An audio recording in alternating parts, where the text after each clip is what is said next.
Hi guys, and welcome back to my channel. My name is Janet and I love creating videos about God. I know it's been a hot minute since I've posted anything, but I'm back and I'm ready to share what God has been speaking to me as I've been in His presence. So if you want to continue watching this video, then please stay tuned. But if this is your first time clicking on this video or any of my videos, then welcome. I'm happy that you are here.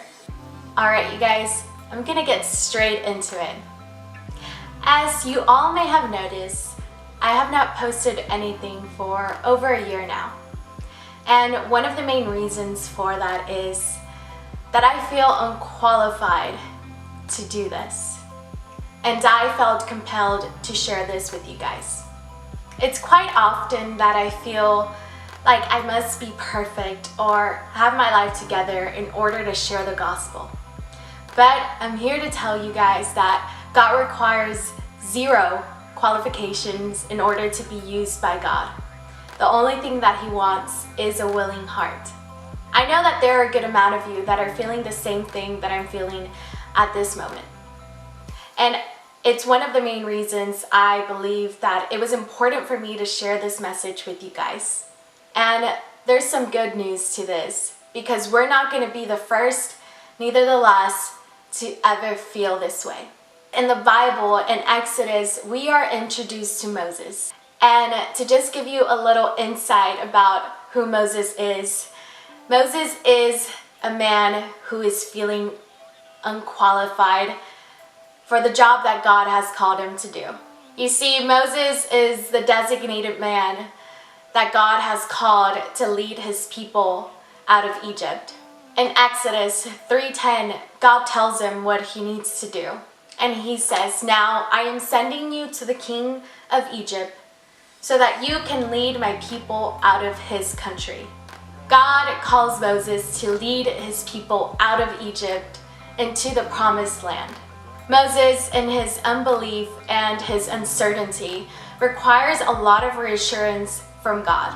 And in Exodus 4:10 through 13, Moses questions God's call in his life. And it says, "Then Moses said to the Lord, 'O my Lord, I'm not eloquent, neither before nor since you have spoken to your servant, but I am slow of speech and slow of tongue.' So the Lord said to him, 'Who has made man's mouth? Or who makes the mute, the deaf, the seeing, or the blind? Have not I, the Lord?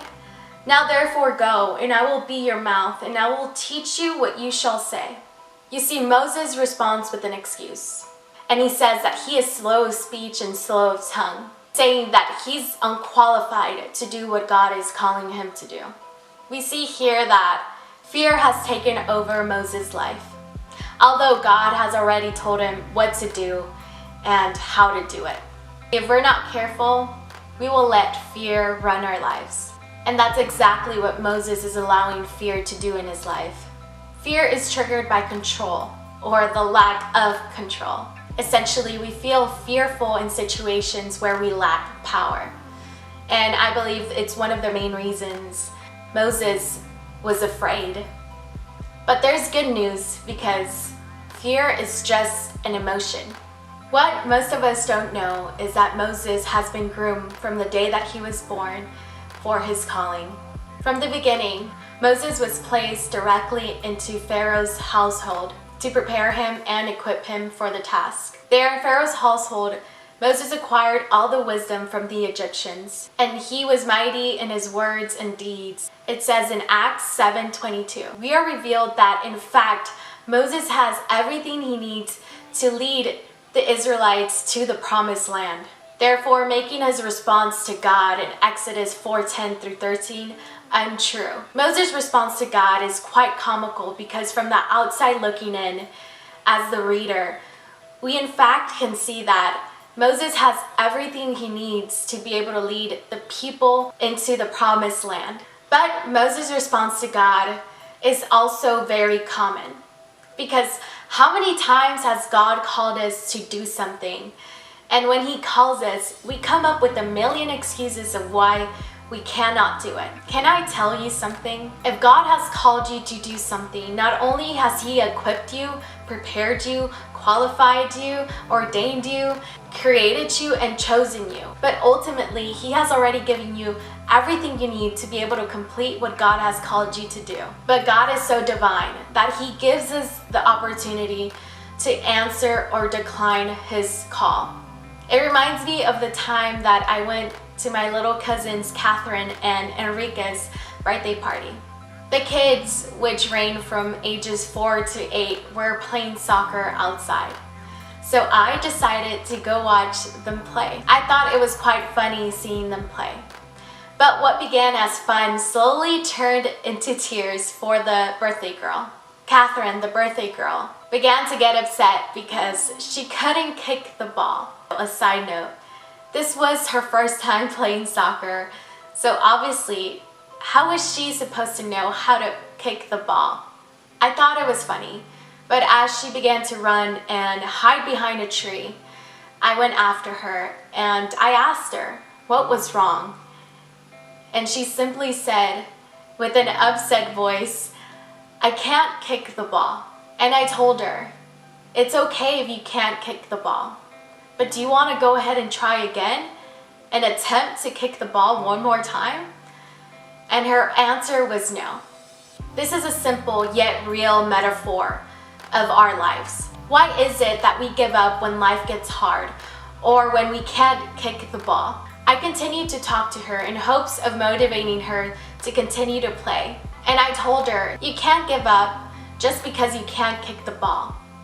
It's okay to miss. There will be times when you're gonna be able to kick the ball. And also there's going to be times where you're going to try to kick the ball and you'll miss.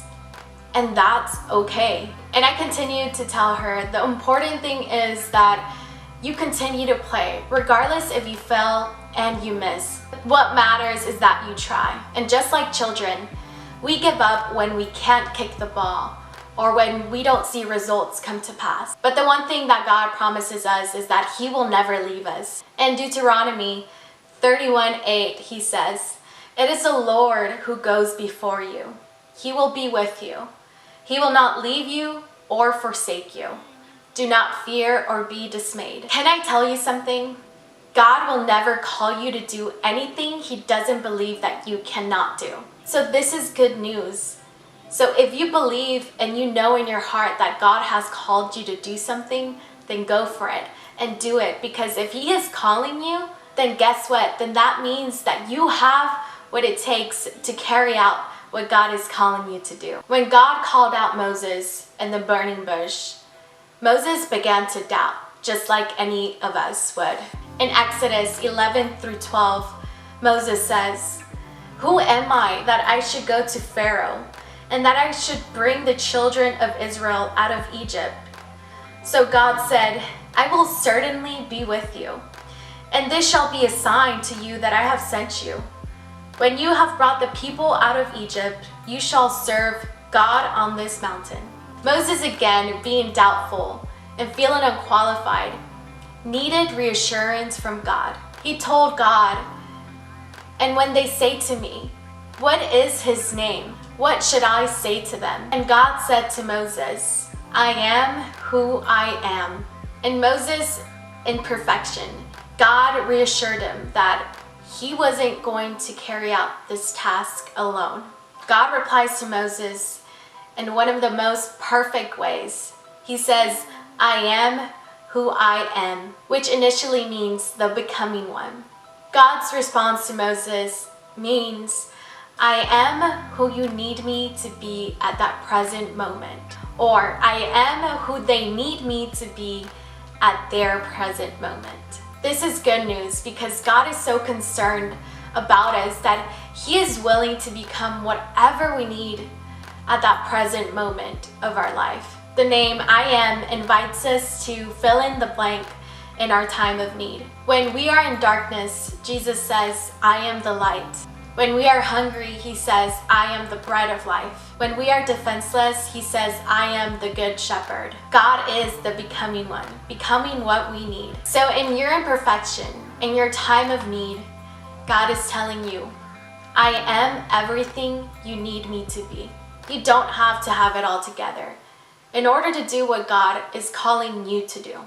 And these words should take off a burden off your shoulders, because the I am is telling you, I am everything you need. So what are you afraid of? You don't need to be perfect or have it all together in order to do what God is calling you to do. If we were perfect, there would be no room for the I am in our lives. Your imperfection is what makes you qualified. And even the word imperfection implies this clearly.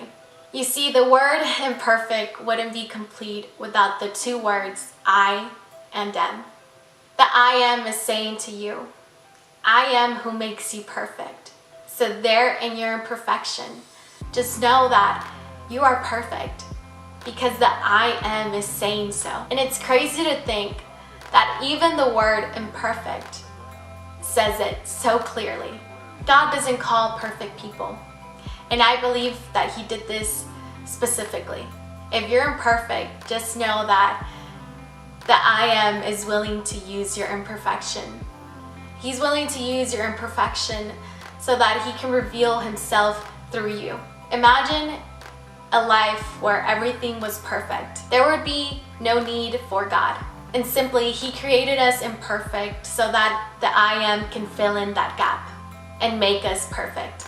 I really hope that this video inspires you to continue with God. I don't know what God has called you to do, but I know He has called you for a reason. The good thing is that we all have a calling in our lives and that none of us are perfect. So let God fill in that gap. Let the I am be your perfection and let Him shine through you. You have everything it takes to be able to fulfill your calling in your life. Thank you for watching this video. I hope you guys enjoyed it. If you want to continue watching more videos like this, then please like and subscribe. Also, leave me a comment down below on what you want to see next or what you want me to talk about next. I'm going to release part 2 of this video next week. I hope you guys stay tuned, and like always, take care and just know that God loves you and you have a purpose here on earth. You are loved, you have a purpose, and you belong in this world. Don't ever forget that. Thank you for watching this video. Until next time, bye.